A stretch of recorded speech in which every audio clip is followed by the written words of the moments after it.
Hey friends, today I am going to tell you a very interesting story, Arlo and the River's Secret, with a strong moral for your entire life.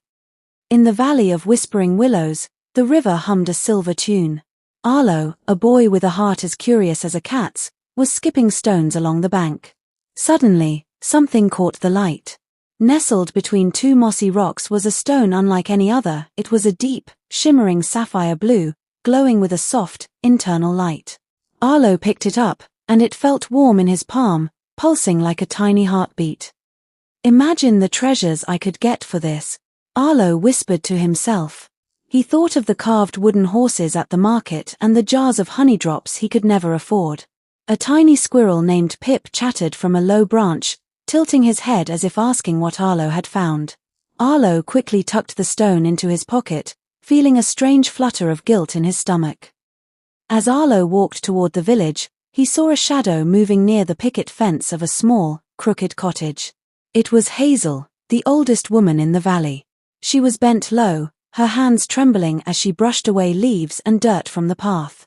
Her eyes were red from crying, and she looked smaller and more fragile than Arlo had ever seen her. Arlo stopped at the gate. "Are you all right, Miss Hazel?" he asked softly. Hazel looked up and wiped a tear from her cheek. "Oh, Arlo," she sighed. "I've lost my memory stone. It was a gift from my father many years ago. It's a blue stone that glows, and without it, I feel as though I've lost the best part of my history. It isn't worth any money, but it is worth everything to me." Arlo's hand went to his pocket. He felt the warmth of the sapphire stone through the fabric. He thought about the wooden horses and the honey drops. If he kept it, no one would ever know. He could sell it in the next town over. But then he looked at Hazel's tired eyes and the way her shoulders slumped with grief. The stone in his pocket suddenly felt very heavy, like a lead weight. Arlo took a deep breath. He knew what he had to do. Kindness, his mother always said, is a gift you give yourself as much as others. He pulled the glowing blue stone from his pocket and held it out. "Is this it, Miss Hazel?" he asked, his voice steady and clear. "I found it by the river this morning." Hazel let out a gasp that sounded like a song. She took the stone gently, cradling it against her heart. The glow of the stone seemed to brighten, reflecting in her eyes. "You found it," she cried. "Arlo, you have no idea what this means. Most people would have seen a jewel and kept it for themselves. Your honesty is a light brighter than this stone." Hazel sat Arlo down on her porch and disappeared inside for a moment.